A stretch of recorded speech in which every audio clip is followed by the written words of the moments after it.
Bonjour Evelyne. Aujourd'hui, on va se poser une question essentielle, je crois. Comment on fait pour créer son site web en 2025?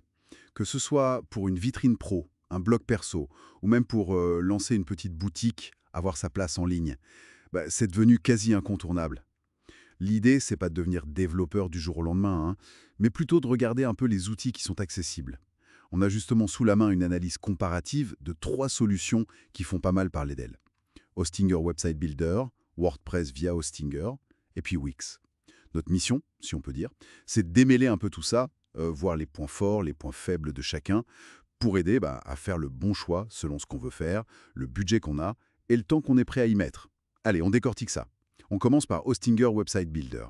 On dit souvent que c'est le champion de la simplicité. Apparemment, son IA peut créer un site presque toute seule après quelques questions. Ça a l'air presque magique, non? L'interface, elle est décrite comme très épurée, avec un système de glisser-déposer, vraiment simple, peu d'éléments. Et côté IA, il y a pas mal de choses. Génération d'images, attention, ça marche avec des tradis par contre. Il y a aussi des outils pour aider à écrire, un générateur de logos et même une heatmap.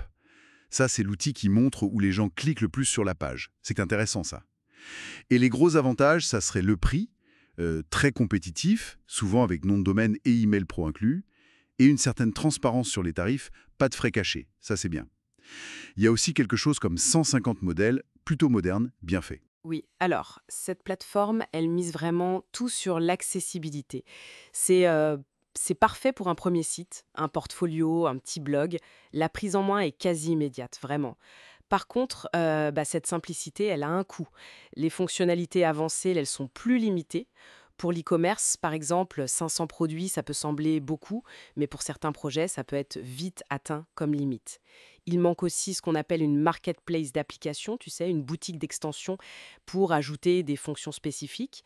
Et certaines intégrations, elles sont peut-être un peu moins directes. Mais bon, faut garder en tête que c'est une solution assez jeune, elle évolue très vite. Ils ont même une feuille de route publique, on peut voir ce qui arrive. Donc les lacunes d'aujourd'hui, elles pourraient être comblées assez rapidement. Pour quelqu'un qui cherche la simplicité, la rapidité et un budget maîtrisé, franchement, c'est un excellent point de départ. D'accord, donc Hostinger Builder, c'est la facilité quasi instantanée. Mais si on a besoin de plus de contrôle, quitte à y passer plus de temps, plus d'énergie, c'est là que WordPress entre en jeu, hébergé par Hostinger, j'imagine. C'est exactement ça. WordPress, c'est le géant du web, quoi. Il fait tourner une part énorme des sites dans le monde. L'hébergement via Hostinger, ça simplifie beaucoup l'installation et la gestion technique, ça c'est vrai. Mais WordPress lui-même, ça demande un engagement différent. C'est la voie de la liberté quasi totale, des milliers de thèmes, de plugins. Mais cette liberté, elle implique une responsabilité. Faut être prêt à, comme on dit, mettre un peu les mains dans le cambouis. Ah oui, ça demande plus de travail personnel. Oui, il faut choisir des thèmes, des plugins qui soient fiables, qui soient mis à jour. Un mauvais choix peut ralentir le site ou pire, créer des failles de sécurité. Il faut comprendre comment tout ça interagit, gérer les mises à jour. Parfois, avoir quelques notions de HTML ou de CSS, ça peut aider. Hostinger facilite les choses, hein. Ils intègrent leur IA pour aider au design au début, ils automatisent certaines tâches de maintenance, mais le pilotage reste quand même plus actif de la part de l'utilisateur. Mais en contrepartie, la puissance est là. Pour l'e-commerce, que ce soit une petite boutique ou une grosse plateforme ou pour un blog très poussé avec une vraie stratégie SEO, WordPress est difficile à battre. C'est souvent le choix des PME ou de ceux qui ont une vision très précise et qui sont prêts à s'investir pour avoir un contrôle total. Je vois. Et alors, le troisième acteur, c'est Wix. On en entend aussi beaucoup parler. Souvent présenté comme une solution très complète, peut-être même un peu intimidante, non? Qu'est-ce qui le différencie vraiment, au-delà du marketing? Déjà, le nombre de modèles. Plus de 900. C'est énorme. Ça peut même être un peu paralysant au début, j'imagine. L'IA, elle est alors aussi très présente, mais elle demanderait plus d'infos au départ pour générer le site. Ça suggère une approche peut-être plus en profondeur, mais moins immédiate qu'au Singer Builder. Oui, Wix, ça joue clairement dans la cour des solutions très robustes. C'est très polyvalent, une fois qu'on le maîtrise bien, les possibilités sont vraiment énormes. On peut même ajouter son propre code pour des fonctions très spécifiques. C'est un écosystème très riche en fait. Et là où Wix brille particulièrement, c'est vraiment sur l'e-commerce à grande échelle.